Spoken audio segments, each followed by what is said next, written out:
जय हिंद दोस्तों, स्वागत है आपका हमारे YouTube channel L geography UG NET JRF में।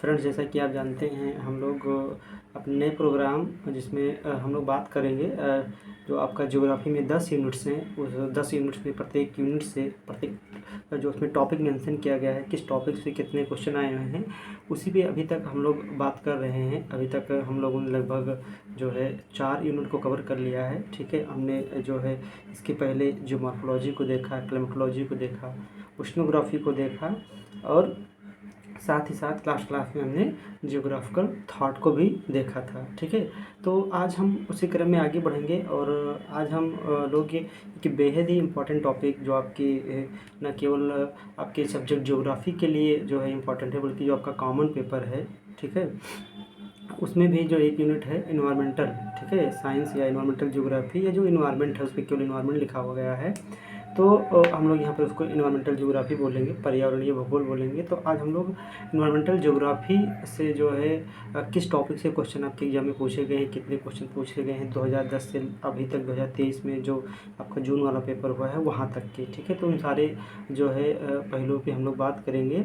और इसमें एक बात ये ध्यान रखा गया है कि जो आपके फर्स्ट पेपर में जो कॉमन पेपर है उसमें जो इन्वायरमेंट वाला सेक्शन है उसमें जो टॉपिक्स मेंशन किए गए हैं वहाँ से भी हमने कई टॉपिक को जो है उठाया है। तो आप लोग जो है इसी के बेस पे फर्स्ट पेपर पे क्या कर सकते हैं, अच्छे से तैयार कर सकते हैं। ठीक है, तो चलिए हम लोग स्टार्ट करते हैं आज। और आज हम लोग देखेंगे paper analysis of environmental geography 2010 से लेकर 2023 तक।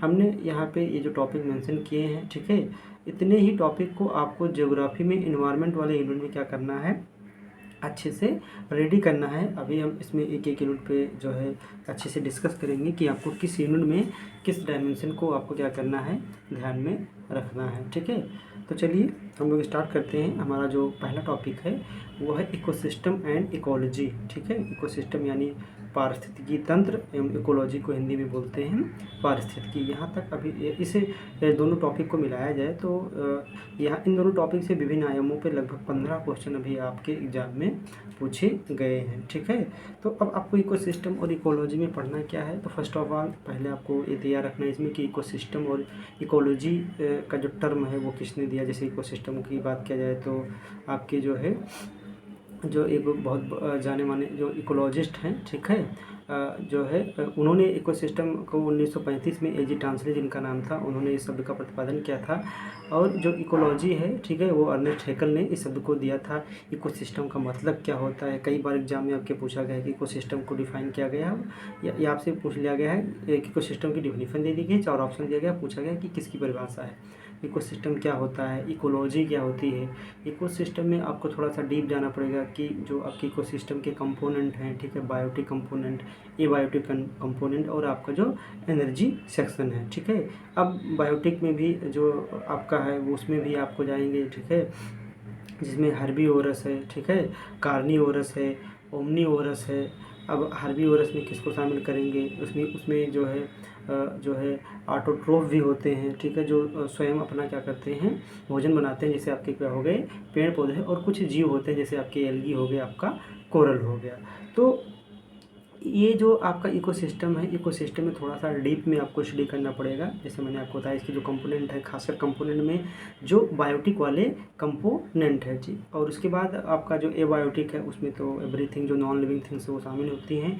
और जो एनर्जी वाला सेक्शन है उसमें हम एनर्जी इकोसिस्टम को कहाँ से मिलती है, तो 2 रूपों में एनर्जी मिलती है। जो फर्स्ट जो इसका प्राइमरी सोर्स होता है वो आपका क्या होता है, सन ही है आपका पूरे के पूरे इकोसिस्टम में। किसी भी इकोसिस्टम की बात की जाए तो उस इकोसिस्टम में एनर्जी का जो प्राइमरी सोर्स है, ठीक है, जो मेजर सोर्स है वो क्या है, आपका सन है। तो इसमें आपको बायोटिक कंपोनेंट वाली चीज़ों को ध्यान में रखना है, जिसमें हमने आपको बताया कि कुछ आपको क्या होंगे कि ऑटोट्रोफ यानी स्वपोषी कौन से होते हैं उसमें, और प्रोड्यूसर उनको बोलते हैं, प्राइमरी प्रोड्यूसर बोलते हैं उनको।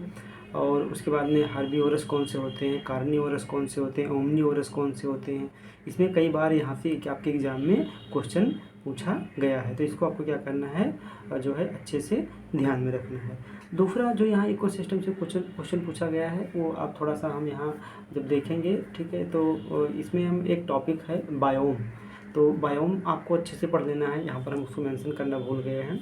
बायोम्स आपका रेडी होना चाहिए।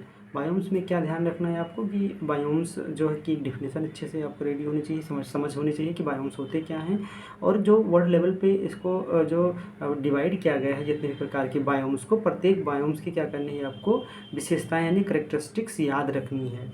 तो और इकोसिस्टम देखा जाए तो बायोम्स के बाद जो इकोसिस्टम में अगला क्वेश्चन पूछा गया है कि जैसे अगर कहीं दो इकोसिस्टम है, मान लीजिए एक इकोसिस्टम है आपका टेरेस्ट्रियल और एक क्या है आपका मरीन इकोसिस्टम है, तो अगर कोई ऐसा क्षेत्र हो गया कि जो दोनों के बीच में पड़ता हो, यानी इकोसिस्टम जब हम इकोसिस्टम को जहाँ इस तरह जो यहाँ पे देखेंगे कि एक जैसे मान लीजिए कि आपका कोई टेरेस्ट्रियल इकोसिस्टम हो गया, तो अब टेरेस्ट्रियल इकोसिस्टम में जो जो आपके धरातल पर रहने वाले उस इकोसिस्टम में जीव जंतु हैं उनका लगभग व्यवहार क्या होगा, सेम होगा। और वहीं जो अलग दूसरी इकोसिस्टम की बात की जाए मरीन इकोसिस्टम की, तो उस पूरे इकोसिस्टम में जिस जो हम बाउंड्री डिसाइड करते हैं उस पूरी बाउंड्री में रहने वाले जो जीव जंतु हैं उनका बिहेवियर लगभग समान होगा। लेकिन कुछ ऐसे भी इकोसिस्टम आपको देखेंगे कि जहाँ पर इन दोनों इकोसिस्टम की क्या पाई जाएगी, करेक्टरिस्टिक्स पाई जाएगी, यानी वहाँ पर जो है आपके स्थल पर रहने वाले भी जीव जंतु पाए जाएंगे पेड़ पौधे, और जो जल में रहते हैं जीव जंतु पेड़ पौधे वो पाए जाएंगे। तो ये दोनों क्या हो गया, ट्रांजिशन जोन होते हैं दो इकोसिस्टम के बीच में। तो जो दो इकोसिस्टम के बीच में ट्रांजिशन जोन होता है उसको क्या बोलते हैं, इको टोन बोलते हैं, हिंदी में उसको प्रतितान बोलते हैं। तो इसको ध्यान में रखना, यहाँ से कई बार आपके फर्स्ट पेपर में भी और आपके जो है ज्योग्राफी में भी और जो आपका जो कॉमन पेपर है उसमें भी कई बार इकोटोन के बारे में पूछा गया है। तो इकोसिस्टम को अच्छे से आपको रेडी करना, ये आपका जो है पूरे इन्वायरमेंटल ज्योग्राफी का क्या है, कोर पार्ट है, ठीक है, ये कह सकते हैं हार्ट है एक तरीके से देखा जाए तो आपका इकोसिस्टम एंड इकोलॉजी। तो ये दोनों आपको जितने भी डायमेंशन बताए गए हैं उसमें क्या करना है, अच्छे से तैयार करना है। अगला जो आपका जो दूसरा टॉपिक है वो है एनर्जी फ्लो यानी ऊर्जा प्रवाह। इसको किसके रेफरेंस में बात कर रहे हैं, इसको हम इकोसिस्टम के ही रेफरेंस में बात कर रहे हैं, यानी आप इसको हमने यहाँ पर अलग कर दिया, वैसे इसको किसके अंदर होना चाहिए, जो जितने सब टॉपिक लिखे हैं, चाहे बात की जाए bio Jio chemical cycle, food chain and food web, ecological pyramid या डीप इकोलॉजी, सेल इकोलॉजी, तो थोड़ा अलग कंसेप्ट हो गया। तो यहाँ तक कि यानी इकोलॉजिकल पिरामिड तक ये सारे टॉपिक इकोसिस्टम में ही शामिल होते हैं। तो आप हो सकते हैं कि इकोसिस्टम एंड इकोलॉजी का जो है कितना इम्पॉर्टेंट रोल है आपके किसमें, इन्वायरमेंटल जियोग्राफी में, आपका जो कॉमन पेपर है। अब हम जो दूसरा टॉपिक है वो कौन सा है आपका, एनर्जी फ्लो यानी ऊर्जा प्रवाह। अब ऊर्जा प्रवाह भी हम लोग किसके संदर्भ में बात करते हैं, ऊर्जा प्रवाह भी हम लोग इकोसिस्टम के संदर्भ में बात करते हैं। यानी कोई इकोसिस्टम है, कोई पारिस्थितिक तंत्र है, तो उसमें ऊर्जा, भाई कोई पारिस्थितिक तंत्र होगा तो वो रन कैसे करेगा, वो रन करेगा जो उसमें एनर्जी फ्लो होगी। तो ये एनर्जी किस तरह फ्लो होती है, यहाँ पे जो क्वेश्चन पूछा जाता है वो पूछा जाता है कि जो एनर्जी फ्लो होती है वो साइक्लिक फॉर्म में फ्लो होती है यानी चक्रीय रूप में फ्लो होती है या यूनिडायरेक्शनल होती है। तो आपने पढ़ा होगा कि जो एनर्जी होती है ना तो उसको क्या किया सकता है, क्रिएट किया सकता है यानी उत्पन्न किया सकता है, ना तो उसको हम डिस्ट्रॉय कर सकते हैं, बल्कि हम एक फॉर्म से दूसरे फॉर्म में उसको क्या कर सकते हैं, चेंज कर सकते हैं, परिवर्तित कर सकते हैं। तो वो रूल यहाँ पर भी लागू होता है कि जो एनर्जी फ्लो होता है किसी भी इकोसिस्टम में वो यूनिडायरेक्शनल होता है, यानी एक दिशा होता है, यानी एक स्थान एक जीव से दूसरे जीव में ट्रांसफ़र होगा और अंत में क्या हो जाएगा, वो जो है ऐसे होते होते एक जीव से दूसरे जीव में क्या होता रहता है, ट्रांसफ़र होता रहता है, ठीक है। और लास्ट में क्या हो जाएगा, यहाँ पर वो एनर्जी जो लास्ट में बचेगी वो अंत में जो है जो आपका एटमॉस्फेयर उसी में विलीन हो जाएगी, ठीक है, वो दोबारा उस जीव के पास नहीं पहुँच पाती है।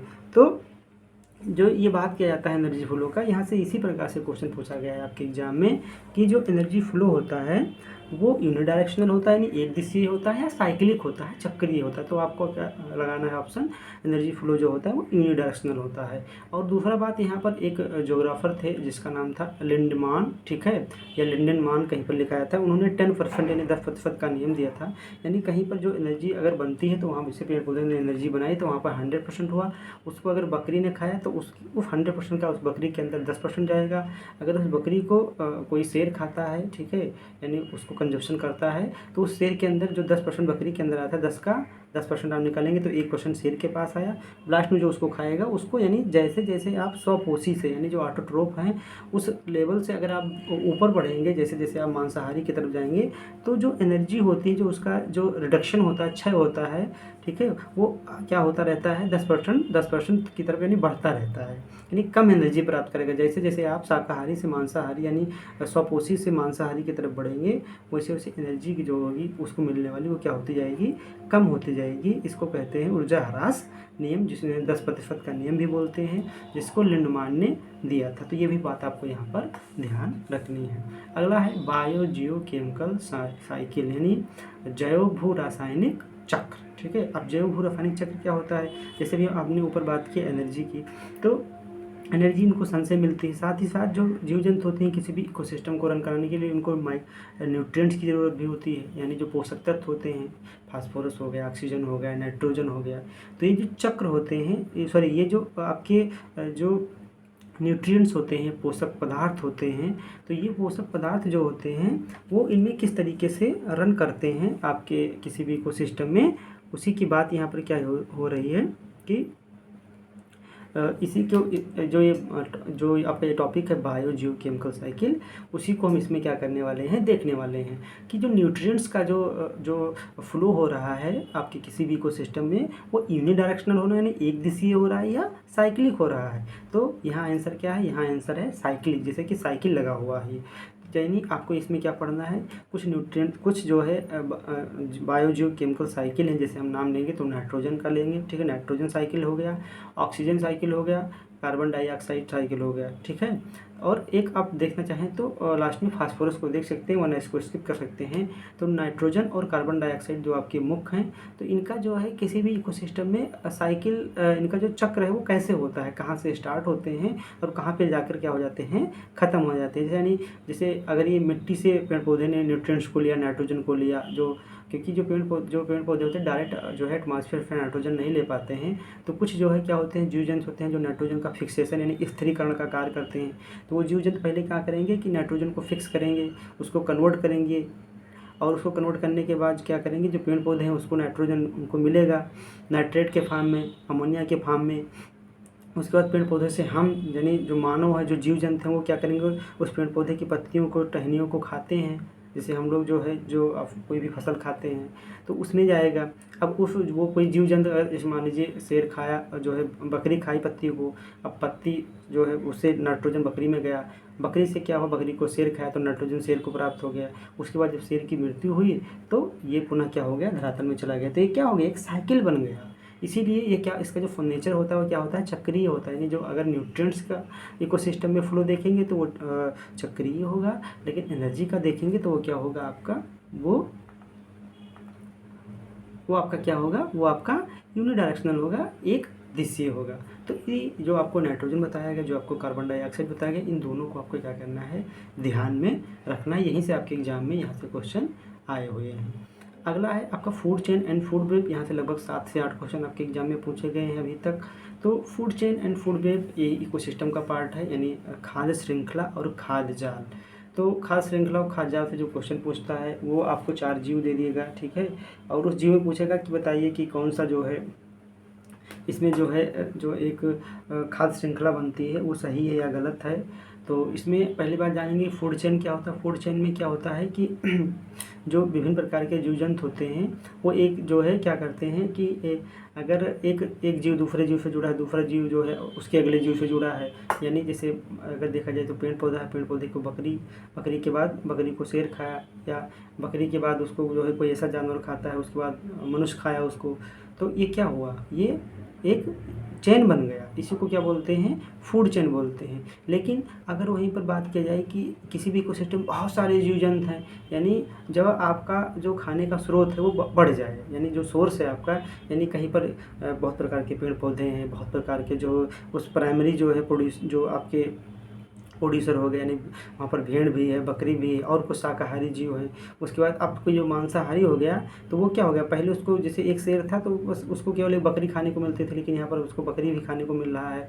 ठीक है, या नील गाय भी खाने को मिल रहा है। यानी जो अगर आपके पास ऑप्शन बहुत ज़्यादा बढ़ जाए, यानी आप उस इकोसिस्टम में देखेंगे तो जो फूड चेन था बहुत कॉम्प्लेक्स हो गया, यानी आपके पास कई सारे रास्ते हो गए, कई सारे सोर्स हो गए भोजन के।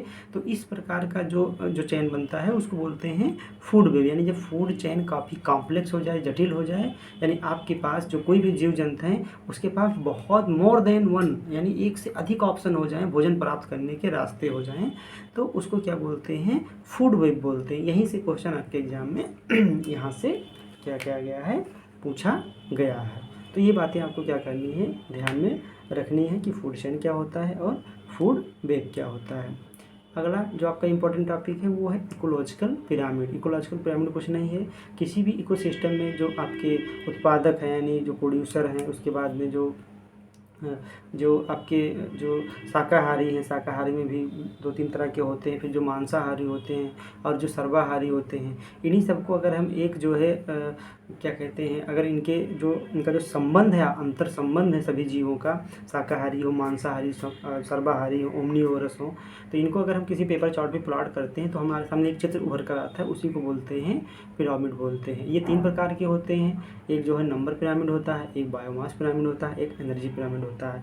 अब नंबर पिरामिड क्या होता है कि साधारण देखा जाए कि ग्रासलैंड में नंबर पिरामिड सीधा होगा, उल्टा भी हो सकता है, और जो आपका बायोमास का पिरामिड वो भी सीधा एवं उल्टा बनता है, और आपका जो एनर्जी का पिरामिड होता है वो हमेशा क्या बनता है, सीधा बनता है, वो उल्टा नहीं बनता है। तो इन 3-4 डायमेंशन से आपके जो आपका पारिस्थितिकी पिरामिड है, इकोलॉजिकल पिरामिड है, यहाँ से क्वेश्चन पूछे गए हैं। ये सारे टॉपिक जो हम आपको बता रहे हैं, हमने अपने चैनल पे आप देखेंगे तो जो आपका एनवायरनमेंट वाला सेक्शन है उसमें इन सारे टॉपिक को मैंने बहुत अच्छे से कवर किया है। यदि आप लोग इसको पढ़ना चाहते हैं तो इसी जो है चैनल में आप प्लेलिस्ट में जाइए और इन्वायरमेंट के सेक्शन में इसको क्या कर सकते हैं, अच्छे से तैयार कर सकते हैं। वहाँ पर हमने इसको काफ़ी जो है चित्रों के माध्यम से अच्छे से आपको समझाया है। तो इकोलॉजिकल पिरामिड आई होप आप लोग समझ गए होंगे कि हमको इसमें क्या पढ़ना है। उसके बाद यहाँ से भी कभी कभी क्वेश्चन पूछ लिए गए हैं, थोड़ा सा कंसेप्चुअल है बस। ये जो आपका deep ecology and shallow ecology है, यानी जो इसको ऐसे ही जानिए कि अब इसमें जो क्वेश्चन पूछा गया जिससे डीप इकोलॉजी शब्द किसने दिया,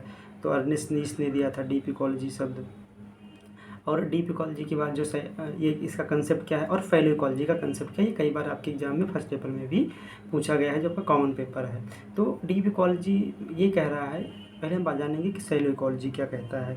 शैलो इकोलॉजी का कंसेप्ट ये है कि ये कहता है कि ये धरती पे जितने भी रिसोर्सेज पाए जाते हैं, इवन न केवल धरती में बल्कि अगर हम कहें तो पूरे इवन बात किया जाए ब्रह्मांड में जो भी रिसोर्स पाया जाता है उस पर केवल ह्यूमन का अधिकार है और इन जीव जंतुओं का कोई अधिकार नहीं है। पहले ह्यूमन का अधिकार है, उसके बाद किसी भी जीव जंतु का क्या होना चाहिए, अधिकार होना चाहिए। ठीक है, ये आपका जो ये थॉट्स है शैलो इकोलॉजी का, ये चीज़ बोलता है कि जितने भी रिसोर्स हैं उस पर केवल मानव का अधिकार है, मानव से कुछ बचता है तो इन जीव जंतुओं के लिए अधिकार है। वहीं पर डीप इकोलॉजी कहता है कि नहीं, ये बात आपकी बिल्कुल गलत है। ये कहता है कि इस ब्रह्मांड में जितने भी रिसोर्स पाए जाते हैं उस पर जितना अधिकार मानव का है उतना ही अधिकार इन जीव जंतुओं का भी है। अगर ये जीव जंतु या पेड़ पौधे धरातल से नष्ट हो जाएंगे तो यहाँ इस धरा पे मानव जीवन की कल्पना करना एक कोरे कागज़ के समान हो जाएगा। तो ये काफ़ी पॉपुलर हुआ डीप इकोलॉजी, क्योंकि ये एक तरह से देखा जाए तो सस्टेनेबल डेवलपमेंट के कंसेप्ट पे काम कर रहा है। शैलो इकोलॉजी के कारण बहुत सारे जो है इन्वायरमेंटल जो हरास हुए, बहुत सारे जो है जीव जंतुओं को मारा गया, बहुत सारे पेड़ पौधों को काटा गया। तो आप देख सकते हैं कि एक जो है क्या कहते हैं थॉट से कितने जो है हमारा जो वर्ल्ड है वो कैसे प्रभावित होता है। जैसे जो आप लोग जब थॉट्स पढ़ेंगे तो थॉट्स में एक जो है थॉट पढ़ेंगे आप रेडजल महोदय का, जो उनका लेवेंसराम की है संकल्पना है। उसी क्रम में एक संकल्पना उनकी जो सबसे पॉपुलर हुई ऑर्गेनिक स्टेट थ्योरी का, कि जो राज्य है उसको एक जीव की तरह जो है क्या होना चाहिए, बढ़ना चाहिए। अगर वो घटेगा, अगर वो जो है उन्होंने सीधा सीधा बताया था कि जो राज्य जो है एक जीव के समान है, वह या तो बढ़ेगा या तो घटेगा। ठीक है, और अगर वो स्थिर रहेगा तो वो नष्ट हो जाएगा। तो अगर इसीलिए उन्होंने बताया कि जैसे कोई जीव है वो बढ़ना चाहता है, घटना नहीं चाहता है जीने के लिए, वैसे राज्य को भी क्या करना चाहिए, अपने अगर जो पड़ोसी राज्य है उस पर आक्रमण करना चाहिए और अपने साम्राज्य का विस्तार करना चाहिए। इसमें कोई बुराई नहीं, ये एक नेचुरल क्या है देन है कि हमें क्या करना चाहिए, अपना विस्तार करना चाहिए। और इन्हीं थ्योरी को फॉलो करते हुए हिटलर ने क्या किया, द्वितीय विश्व युद्ध करा दिया। उसको लगा कि नहीं ये बात बिल्कुल सही है, यानी काफ़ी उस थ्योरी से वो क्या था, प्रभावित था। ठीक है, तो आप देख सकते हैं कि डीप इकोलॉजी का कंसेप्ट आपको पता हो गया और शैलो इकोलॉजी का भी कंसेप्ट आपको पता हो गया। उसके बाद इन्वायरमेंटल पोल्यूशन है, इसको आपको बस ऐसे ही ध्यान में रखना है। इन्वायरमेंटल पोल्यूशन में जो आपका सबसे इम्पोर्टेंट अगर हम बोलेंगे तो आपको पढ़ना चाहिए इसमें जो वाटर पोल्यूशन होता है और वाटर पोल्यूशन को कैसे हम मेजर करते हैं, जिसमें हम बात करते हैं कुछ BOD की यानी बायोलॉजिकल ऑक्सीजन डिमांड की, COD की केमिकल ऑक्सीजन डिमांड है। ठीक है, तो BOD क्या होता है, यानी अगर कोई मतलब वाटर है तो उसमें जो कुछ जीव जंतु रहते हैं जो क्या करते हैं, वाटर को ट्रीटमेंट करते हैं। अब वो वाटर को ट्रीट करते हैं, साफ़ सुथरा बनाते हैं, तो उस वाटर को साफ़ सुथरा बनाने के लिए उन जीव जंतुओं को ऑक्सीजन की ज़रूरत होती है। यानी जितना पानी को साफ़ करेंगे उतनी उनको क्या करना पड़ेगा, जितना पानी गंदा होगा उतना ज़्यादा उनको साफ़ करना पड़ेगा, और उतना ज़्यादा उनको साफ़ करना पड़ेगा तो उतनी ज़्यादा इनको किसकी ज़रूरत पड़ेगी, ऑक्सीजन की ज़रूरत पड़ेगी।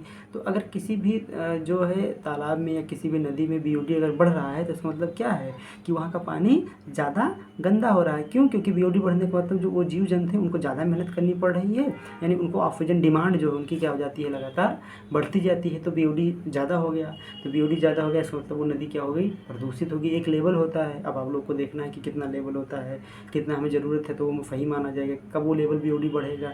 उसके बाद जो बीओडी के अंतर्गत उन्हीं जीव जंतु आते हैं जो क्या करते हैं कि जो उसमें पाए जाने वाले कुछ ऐसे एलिमेंट्स होते हैं जिसको वो डिग्रेडेट कर ले जाते हैं, उसको साफ़ सफाई उसके अच्छी से कर ले जाते हैं। उसके बाद सीओडी क्या होता है कि अब कुछ जो है ऑर्गेनिक मटेरियल होते हैं आपके पास, जो है जो वाटर होता है उसमें जो है ऑर्गेनिक मटेरियल भी पाए जाते हैं और कुछ इनऑर्गेनिक होते हैं, ठीक है।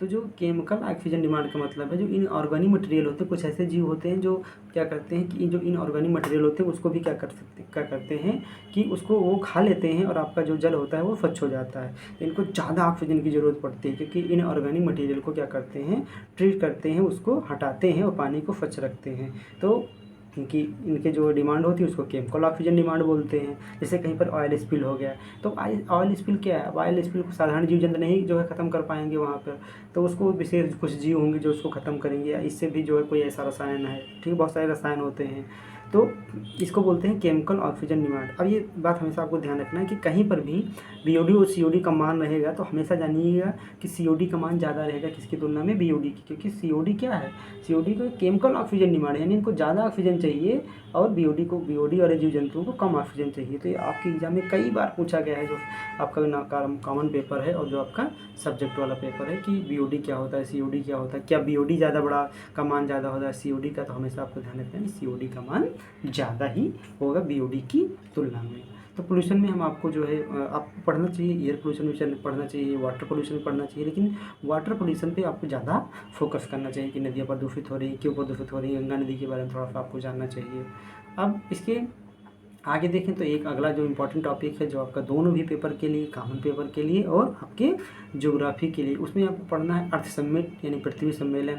और पृथ्वी सम्मेलन में कौन कौन से प्रोटोकॉल हुए, कौन कौन से एग्रीमेंट हुए। एग्रीमेंट में आपको विशेषकर ध्यान में रखना है पेरिस एग्रीमेंट ध्यान में रखना है, प्रोटोकॉल में आपको क्योटो प्रोटोकॉल ध्यान रखना है, मॉन्ट्रियल प्रोटोकॉल ध्यान में रखना है, किगाली जो एग्रीमेंट हुआ इसको ध्यान में रखना है। यानी जितने भी एग्रीमेंट प्रोटोकॉल हुए न केवल अर्थ समिट में बल्कि अर्थ समिट से पहले भी, ठीक है, वो किस सेक्टर से जुड़े हुए हैं, क्या वो ग्रीन हाउस में वो जो है CO2 से संबंधित है, क्या वो ओजोन क्षरण से संबंधित हैं, तो CFC से संबंधित हैं। तो इन पॉइंट को क्या करना है, एग्रीमेंट में क्या हुआ, किस बात पे, किस मुद्दे पे बात की गई।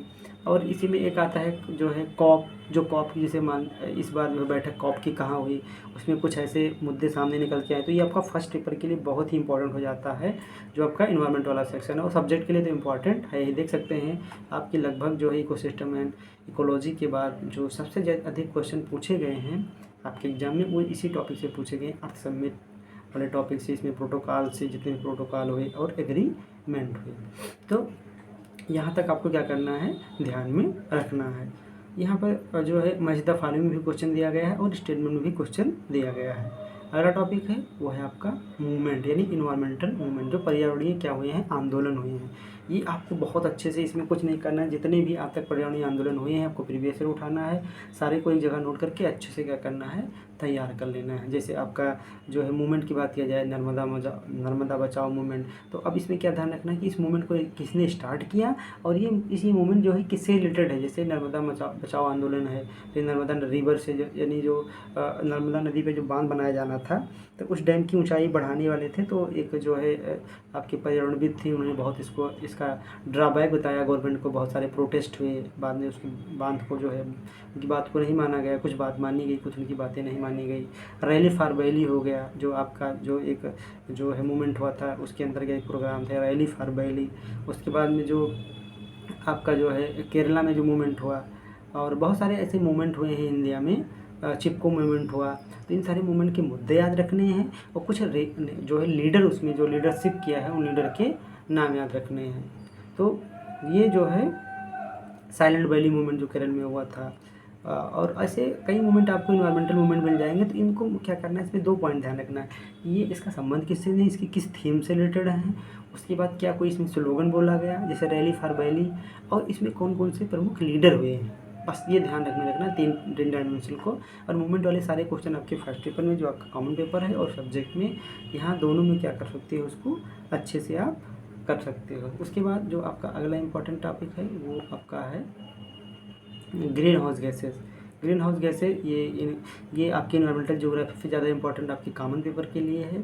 तो ग्रीन हाउस गैसेस में कि ग्रीन हाउस गैस किसे कहते हैं, ये ऐसे गैसेस होती हैं जैसे आप जानते हैं कि ये जो आपका सन से आने वाली है शॉर्ट यानी इनकमिंग रेज होती हैं उसको तो ये आने देती हैं, लेकिन जो टेरेस्ट्रियल रेडिएशन होता है यानी अर्थ जो इमिट करती है एनर्जी अपनी लॉन्ग वेव के फॉर्म में, उसको क्या करती हैं, ट्रैप कर लेती हैं एटमॉस्फेयर में, और आपके पृथ्वी का जो एवरेज टेम्परेचर है वो क्या हो रहा है, बढ़ जाता है। तो ऐसी गैसेस को क्या बोलते हैं, ग्रीन हाउस गैसेस। तो ग्रीन हाउस गैसेस में कौन कौन सी गैसेस को ग्रीन हाउस गैसेस बोला जाता है, ये बहुत ही इंपॉर्टेंट है। यहीं से आपके क्वेश्चन पूछे गए हैं और कई बार पूछा गया कि ग्रीन हाउस गैस किसे हम कहते हैं। ग्रीन हाउस गैसेस को कंट्रोल करने के लिए कौन कौन से प्रोटोकॉल हुए हैं, जैसे जो क्योटो प्रोटोकॉल हुआ आपका तो 1997 में। तो हाँ, ये भी ध्यान रखना कि वो प्रोटोकॉल हुआ कहाँ पे है, कॉप वाली मीटिंग को ध्यान में रखना है कि कॉप मीटिंग क्या हुई, उसमें जो है मुद्दा क्या निकल के सामने आया है। तो ग्रीन हाउस गैस आपके लिए बहुत ही इम्पॉर्टेंट टॉपिक है। उसके बाद कुछ आपको इन्वायरमेंटल डेट याद रखने हैं, जो पर्यावरणीय जो दिवस मनाए जाते हैं, जैसे 5 जून है तो ये 5 जून आपको याद हो गया, 22 अप्रैल हो गया, अर्थ डे हो गया, आपके बाद जो है ओजोन डे हो गया, और जो आपके जो आर्द्र भूमि दिवस मनाया जाता है तो वेटलैंड डे हो गया। ऐसे ही बहुत सारे कुछ डेज हैं जो क्या किए जाते हैं, जैसे अभी मान लीजिए रिसेंट में जो हम चंद्रयान लॉन्च किए तो एक नया दिवस जो है क्या किया गया कि स्टार्ट किया गया जो सेलिब्रेट करने के लिए। तो यहाँ से भी क्वेश्चन आपके कॉमन पेपर में पूछा जा सकता है, भले ही वो इन्वायरमेंट से संबंधित नहीं है लेकिन वो बहुत ही बड़ी उपलब्धि है इंडिया के लिए। तो ऐसे क्वेश्चन को क्या करना है, आपको ध्यान में रखना है। तो जो ये आपको जितने भी टॉपिक्स बताए गए हैं, इन टॉपिक्स में जो भी डायमेंशन आपको बताया गया है, अगर आप लोग उतने डायमेंशन को ध्यान में रखते हुए टॉपिक को तैयार करेंगे तो क्या है, आपको बहुत ही सहजता और बहुत ही सिंपल लगेगा ये जो आपका इन्वायरमेंटल ज्योग्राफी का जो सेक्शन है, जो पार्ट है, और आप लोग आसानी से एग्जाम में क्वेश्चन को क्या कर पाएंगे, हैंडल एंड टैकल कर पाएंगे। तो ये रहा पूरा का पूरा आपका जो है एनालिसिस। अब हम लोग मिलेंगे अगले दिन एक नए यूनिट के साथ। तब तक आप लोग जो है इसको अच्छे से कॉपी पेन में नोट करके इसको अच्छे से तैयार कीजिए। इस टॉपिक से रिलेटेड अगर आपको कोई प्रॉब्लम है या आपको किसी प्रकार की क्वेरी हो सकता है तो आप हमें मेल कर सकते हैं, ये हमारा व्हाट्सएप नंबर है, आप हमें व्हाट्सएप भी कर सकते हैं। आपको अगर वीडियो अच्छा लगा हो तो आप चैनल को सब्सक्राइब कीजिए और लोगों को इसको जो है फॉरवर्ड कीजिए ताकि और लोगों को इसकी मदद मिल सके। मिलते हैं हम लोग अपने नए वीडियो के साथ, तब तक के लिए जय हिंद।